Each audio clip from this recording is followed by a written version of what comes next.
Hello folks, I'm a few days late, but I gotta break the news. Ursaluna-Bloodmoon has been banned from OU after a not very close at all suspect test vote percentage. And that would be a 71-5 ban versus do not ban, resulting in a 93.42% margin.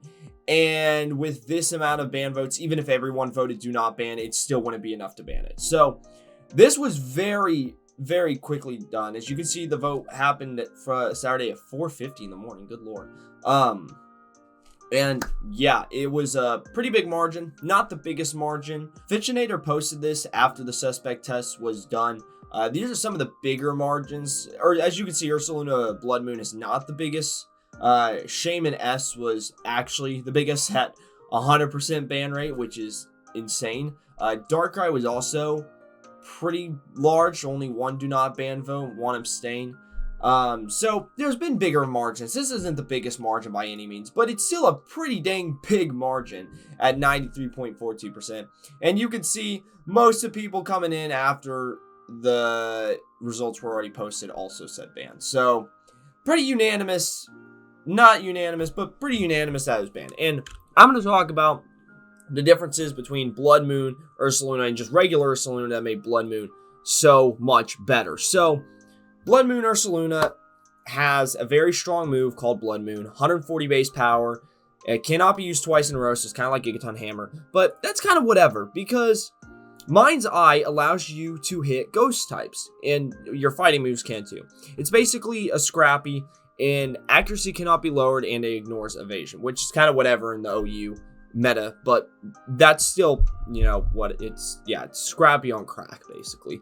So this obviously was a big thing of it, but what was bigger about it is its stat spread, which is very good. It's very freaking bulky, 113, 120, 65. The 65 Spit F stat does not matter because you have Calm Mind, so you can raise your Spit F. You can come in on a physically attacking Pokemon.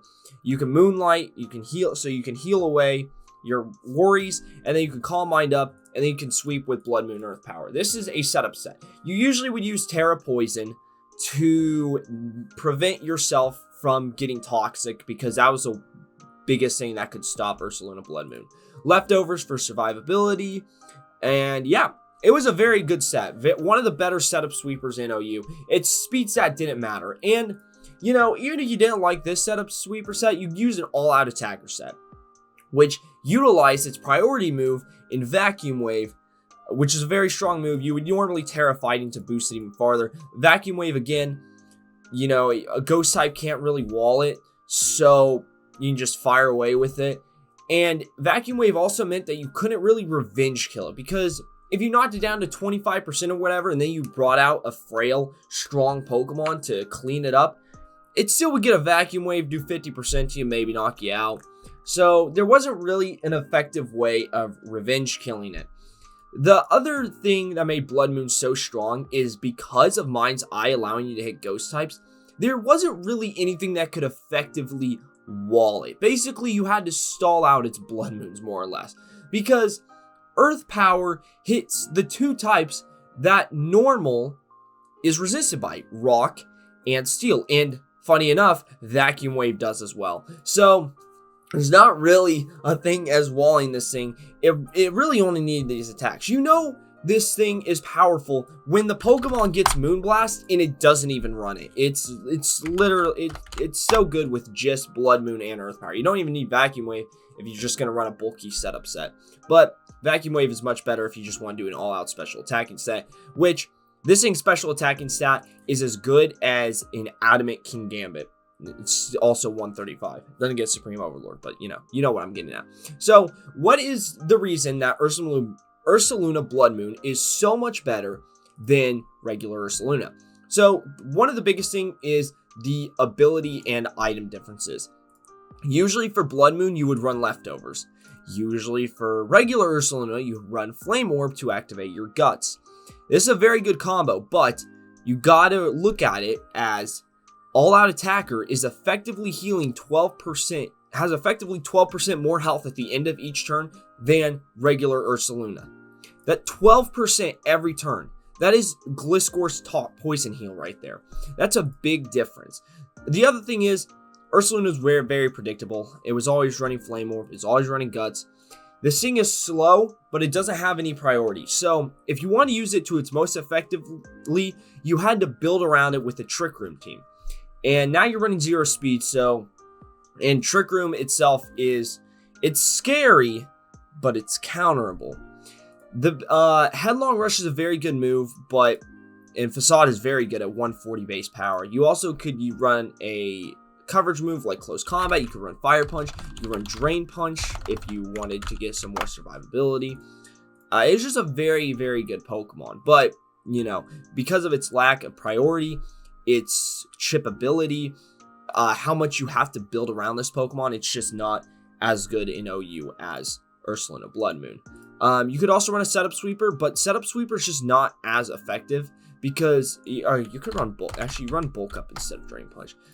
I mean, it's still good. I might try this set at some point, but the other problem is physical attack. Hold up. I think I got it. There's a bug running around. I believe, and most people would agree with this, it is much easier to wall a physical attacker than a special attacker, which is funny because Ursaluna literally burns itself, so you can't really burn Ursaluna to prevent it from sweeping. That's the one good thing about it, is you can't really burn it to slow it down. However, it's still much easier to wall physical attackers. The metas usually has more physical defense, usually invest in the physical defense more than the special defense. And yeah, even though these guys are running basically the same typings and everything, it's pretty obvious that special attack, this is one experiment that just proves how much better special attacking is than physically attacking. Especially because if you look at this, 140, 135. So Ursaluna is literally way stronger. After the Guts boost, it has a 624 base attack stat. That's how much better special attacking is. Yeah, that's all I have to say about that. You normally would run, normally run Terra Normal on Ursaluna, which isn't a bad Terra type. It boosts your Facade even further. There's pretty much nothing that can survive a 2-hit KO. But yeah, basically Ursaluna Normal was a 1-for-1 trade. And Ursaluna-Bloodmoon is usually 1.5 at least. So I think that's the biggest difference. And this thing, you didn't have to build around it. You could slap this thing on any team and it would probably work out. So, what are my thoughts? Probably a good thing. Considering that it brought Blissey all the way out of NU Hell just to counter this thing, probably says as much as needs to be said. Also, goodbye Blissey, you're going back to NU Hell now. And yeah, I didn't really have a ton of problems with Ursaluna-Bloodmoon. I don't have any more problems with it than I do King Gambit, honestly. But probably a good thing that was banned. So, what are your thoughts, though? Leave them down in the comments below. Do you think this is a good thing? Are we sad that Ursaluna-Bloodmoon's gone? Is it going to be able to do anything in Ubers? Is it going to be able to carve out any sort of niche? Or is it going to be in Uber's hell as well? And that's all I got for y'all today. Thank you all very much for watching. I apologize for this one being late. I was at a bowling tournament this weekend, so couldn't really be at my computer much. But yeah, thank you all very much for watching. See you guys in the next one. Peace.